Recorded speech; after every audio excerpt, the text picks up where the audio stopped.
പ്രത്യക്ഷ ദൈവങ്ങളാണ് നാഗങ്ങൾ. നാഗങ്ങളെ അശുദ്ധമാക്കിയാൽ പ്രത്യാഘാതം കഠിനമായിരിക്കും. അതേസമയം പല ആധുനിക ചികിത്സ ചെയ്തിട്ടും മാറാത്ത രോഗങ്ങൾ പോലും ശാസ്ത്രീയമായ നാഗാരാധനയിലൂടെ മാറിയിട്ടുണ്ട്. നാഗദൈവങ്ങളുടെ ആരാധനാ കേന്ദ്രമാണ് സർപ്പക്കാവ്. ഇത് വെട്ടിനശിപ്പിച്ച പലരും സർപ്പകേന്ദ്രങ്ങളായ ക്ഷേത്രങ്ങളിൽ പ്രാർത്ഥനയുമായി അലയുന്നുമുണ്ട്. എല്ലാ സൗഭാഗ്യവും ഉണ്ടായിരുന്നിട്ടും ചിലർക്ക് സന്താനഭാഗ്യമില്ലാത്തതിന് നാഗശാപത്തെ പഴിക്കുന്നവരുമുണ്ട്. സന്താന ദുഃഖത്തിനും മറ്റു രോഗങ്ങൾക്കും ഉത്തമ പരിഹാരമാണ് നാഗാരാധന. വളരെ ലളിതമായി ചെയ്യാവുന്നതാണ് നാഗാരാധന. അതിലൂടെ നാഗങ്ങളെ വേഗം തൃപ്തിപ്പെടുത്തുകയും ചെയ്യും. ചെറിയ പിഴവുകൾക്ക് പോലും ശാപം നൽകുന്ന നാഗങ്ങളെ തൃപ്തിപ്പെടുത്താൻ നാഗപ്രതിഷ്ഠയുള്ള ക്ഷേത്രങ്ങളിൽ ദർശനം നടത്തി മഞ്ഞൾ, പാൽ എന്നിവ അഭിഷേകം ചെയ്യണം. പാലും പഴവും നിവേദിക്കുന്നത് നാഗങ്ങൾക്ക് ഏറ്റവും തൃപ്തികരമാണ്. എന്നാൽ മഹാക്ഷേത്രങ്ങളിൽ ധാരാളം വഴിപാടുകൾ നടത്തുന്നവർ പോലും വീട്ടുമുറ്റത്തുള്ള നാഗദൈവങ്ങളെ വേണ്ടവിധം പരിപാലിക്കാറില്ല. തിരിച്ചടി വരുമ്പോൾ ഭയന്ന് ഓട്ടവും തുടങ്ങും. എല്ലാ മാസത്തെയും ആയില്യ നക്ഷത്രം നാഗാരാധനയ്ക്ക് ഏറ്റവും ഉത്തമമാണ്. എണ്ണ, പാൽ, കരിക്ക് എന്നിവ നാഗവിഗ്രഹത്തിൽ അഭിഷേകം ചെയ്ത് മഞ്ഞൾപ്പൊടിയും പൂക്കുലയും മാലയും കൊണ്ട് അലങ്കരിക്കും. പിന്നീട് താന്ത്രികാചാരപ്രകാരം പൂജിച്ച് നിവേദ്യം സമർപ്പിക്കും. മഞ്ഞളും പാലും കരിക്കും ചേർത്ത് നാഗങ്ങൾക്ക് തർപ്പിക്കുന്നു. നാഗദോഷങ്ങൾ ഉള്ളവർക്ക് നല്ല കാർമ്മികരെ കൊണ്ട് ആയില്യ പൂജ നടത്താവുന്നതാണ്. അതിശക്തമായ നാഗശാപ ദുരിതങ്ങൾ പോലും മാറുന്നതിന് ആയില്യ പൂജ ഗുണകരമാണ്. തുടർച്ചയായി 18 മാസം ആയില്യം നക്ഷത്രത്തിൽ നാഗർക്ക് പൂജ നടത്തുന്നത് ഉത്തമമാണ്. എല്ലാവിധ നാഗശാപവും ഒഴിയുകയും ചെയ്യും. നാഗപ്രതിഷ്ഠയില്ലാത്ത ക്ഷേത്രങ്ങളിലും നാഗാരാധന ചെയ്യാം. സ്വസ്തിക പത്മം വരച്ച് അതിൽ നാഗദൈവങ്ങളെ ആവാഹിച്ച് പൂജിച്ചാണ് ഇത്തരം സ്ഥലങ്ങളിൽ നാഗാരാധന ചെയ്യാറുള്ളത്. വീടുകളിലും നാഗപൂജ നടത്താം. സർപ്പബലി പത്മം വരച്ച് അതിൽ നാഗദൈവങ്ങളെ ആവാഹിച്ച് പൂജിച്ച് ഹവിസ് തൂങ്ങുന്ന ചടങ്ങാണ് സർപ്പബലി. നാഗശാപത്തിനുള്ള ഏറ്റവും ശക്തിയേറിയ പരിഹാരമാണ്. ഉത്തമനായ കർമ്മിയെ കൊണ്ട് വേണം കർമ്മം ചെയ്യിക്കുവാൻ.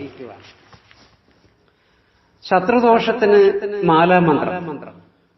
ഓം നമോ ഭഗവതേ മഹാബലായ നാഗരൂപായ കാമിനി സർവാത്മനി സത്യായ ചിത്രായ സാത്വികായ ഹ്രീം നാഗായ മഹാരൂപിണി മഘഘോഷായ കാമരൂപിണി ആകാശമണി യോഗരൂഢായ സത്യായ ഹ്രീം നാഗാത്മനേ നമഃ പാതാളനിവാസിനേ ചിദാന്തസ്ഥായ ആകാശചാരിണി മേഘനാഥായ നാഗായ മഖാകേശായ അനിലാത്മനേ സൂര്യാത്മജായ ബലിനി ബലപ്രമാദായ ദേവാത്മപ്രമാദായ നമഃ.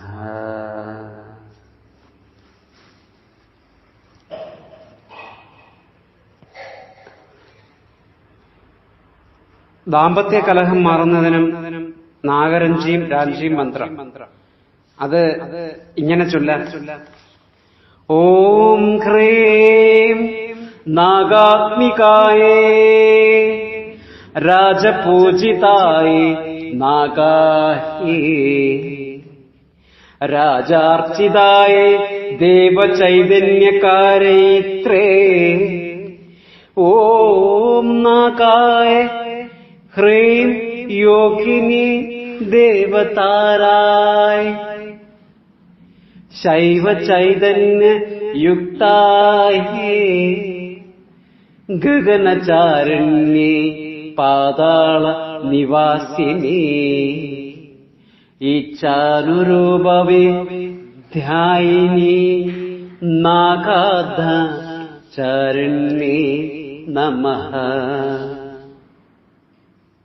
ദാമ്പത്യ ജീവിതത്തിലെ കലഹങ്ങൾ മാറി പരസ്പരം പ്രേമവും ഐക്യവും ഉണ്ടാകുന്നതിന് ഈ മന്ത്രം ഗുണകരമാണ്. പിന്നെ വിദ്യാവിജയം. ഓം നാഗനാഗ മഹാനാഗനാഗരൂപ പ്രജാപതേ വിദ്യാമേ ദേഹി ദേഹി സൂര്യേശ്വരത്തെ നമഃ. അനന്തമന്ത്രം ഭസ്മജപം തലദോഷം മാറ്റും. അത് ഇങ്ങനെയാണ്.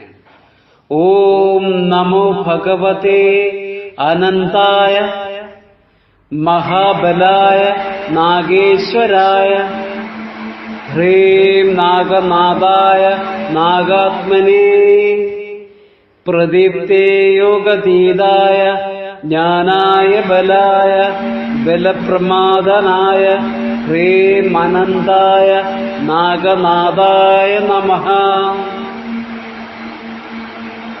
നാഗശോക ദോഷശാന്തിക്ക് ഓം ഹ്രീം നാഗരാജായ നമഃ. ഓം ഹ്രീം നാഗരാജായ നമഃ. ഓം ഹ്രീം നാഗരാജായ നമഃ. ഇങ്ങനെ 36 ദിവസം 36 വീതം 24 ദിവസം ജപിക്കുക. ശാപദോഷങ്ങൾക്ക് മാറും. നാഗദോഷം മൂലമുള്ള രോഗശാന്തിയും ഉണ്ടാവുകയും ചെയ്യും. നന്ദി.